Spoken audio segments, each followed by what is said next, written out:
In the drowsy light where shadowed forest fades into riotous bloom, petals shiver beneath pale mist, and the earth is perfumed with green. At the tangled threshold of wild and wood, a creature stirs with quiet intent. This is the rowel, Strigodeer floralis, born of petal, feather, and ancient memory.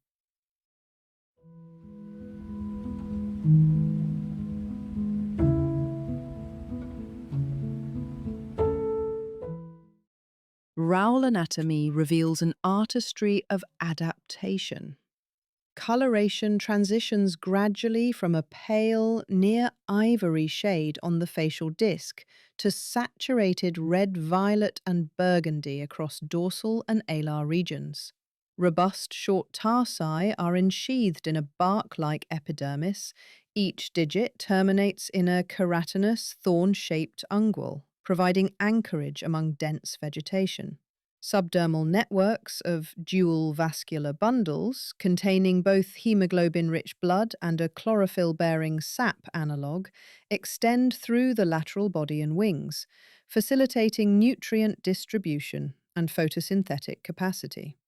Unlike strigiform analogues, the rowel's plumage is hydrophilic, maximizing dew uptake and solar absorption.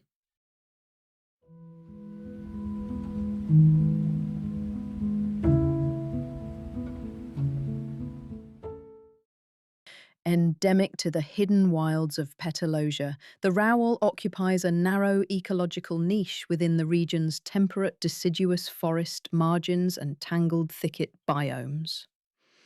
It is most frequently encountered along the transitional boundaries where mature woodland dissolves into dense, sun-dappled undergrowth. Here, ancient oaks and willows stand sentinel above sprawling tapestries of wild rose, hawthorn, and bramble. This ecotone supports a mosaic of microhabitats, moss-covered logs, damp leaf litter, and banks crowded with ferns and wildflowers, interspersed with sunlit clearings. The rowel demonstrates a marked preference for nesting and roosting within dense rose hedges, where its petal plumage provides nearly perfect concealment amid seasonal blooms.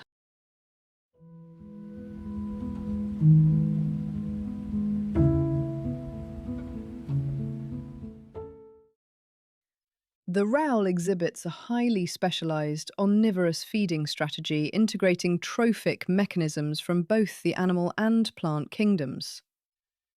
Crepuscular foraging behavior is typical, preying on a range of invertebrates and supplementing its caloric intake through nectarivory. A distinctive aspect of its physiology is the capacity for photosynthetic energy assimilation, using specialized chlorophyllous cells within the petaliform plumage, critical during periods of prey scarcity. Water and dissolved mineral uptake is further facilitated by the rowel's suberized, root analog talons. This complex integration of predation, pollination, and phototrophy positions the rowel as primary consumer, incidental pollinator, and ecosystem engineer.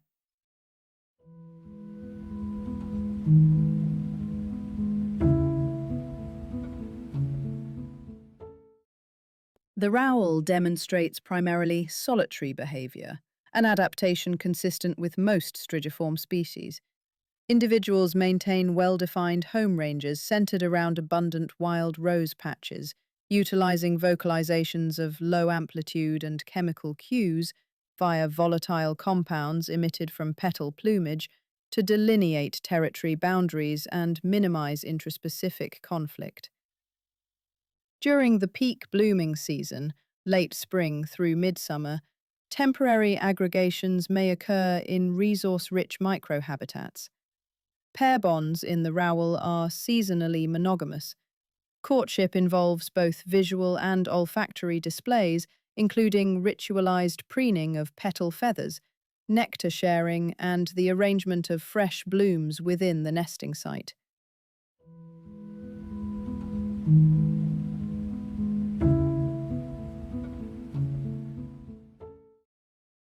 Rowel nests are constructed cooperatively in the densest, most impenetrable portions of rose thickets. Clutch size ranges from 2 to 4 eggs. Incubation is biparental, lasting approximately 18 to 22 days. Hatchlings, referred to as budlings, emerge altricial, with closed eyes and a dense covering of sap-infused down, and a small rosebud atop their head. Early nourishment is provided through a combination of regurgitated invertebrate prey and sugar-rich fluids, analogous to nectar or phloem sap, stored in the parent's plumage and crop. As development proceeds, budlings gradually acquire more of their characteristic petaliform feathers. Juveniles remain within parental territories for 2 or 3 weeks post-fledge, learning to forage and refine their own photosynthetic behaviors.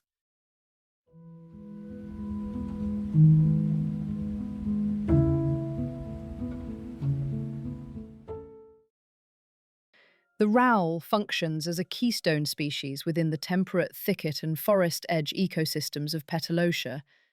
By selectively preying on phytophagous insect taxa, it indirectly enhances plant fitness, promoting greater flowering and fruiting success across multiple plant species.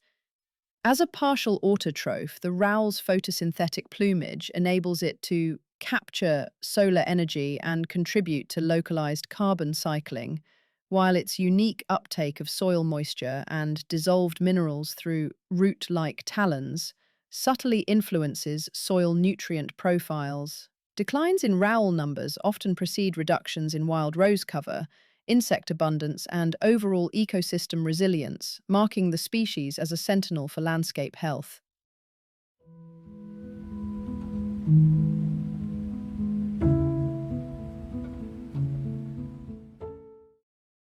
References to the rowel appear in Petalosian manuscripts and botanical treatises dating as far back as the early classical period. The Florilegium of Lysandra, an illuminated herbal codex, contains detailed illustrations and notes on a petaled owl observed nesting among rose tangles along the woodland periphery. Monastic records chronicle the rowel's annual nesting as an omen of productive harvests, noting correlations between rowel abundance and the vigor of wild rose blooms. Field notes from itinerant naturalists and apothecaries, some preserved in Petalosia's oldest archives, describe attempts to locate rowel feathers for use in charm bags, ink dyes, and medicinal infusions, believing them to confer clarity, protection, or floral vitality.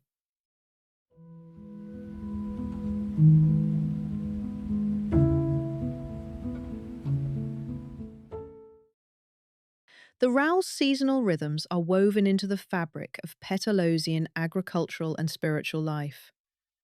Its first dusk call each spring signals the onset of the blooming veil, a time when communities prepare soil, sow seeds, and mark the renewal of floral abundance. The precise timing of rowel nesting is believed to predict the health of wild rose thickets, and, by extension, the year's bounty of pollinators and medicinal blooms. Farmers and gatherers watch for the rowel's pairing displays as signs to commence their own planting and harvesting activities, integrating the bird's behavior into both folk wisdom and practical agricultural calendars.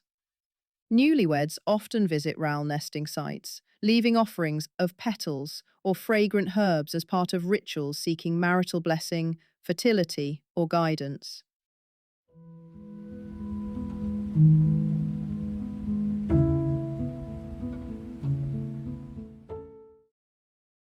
A leading school of thought contends that the rowel's plant-like attributes resulted from an ancient episode of lateral gene integration, perhaps facilitated by symbiotic microorganisms or a viral vector.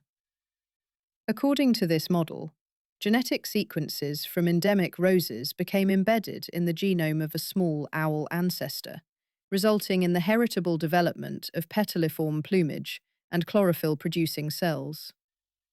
Other biologists emphasize the likelihood of mutualistic coevolution, often compared to the integrated relationships found in lichens or endosymbiotic algae.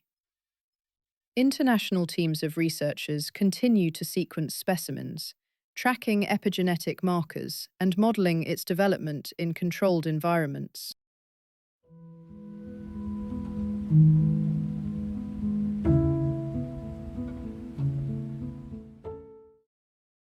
The RAL persists as a living enigma. Each glimpse of its petal-plumed form is a quiet invitation to reconsider what is possible in the wild. In studying the RAL, we are reminded that discovery often waits in overlooked places, and that the rarest marvels are born where worlds overlap and boundaries dissolve.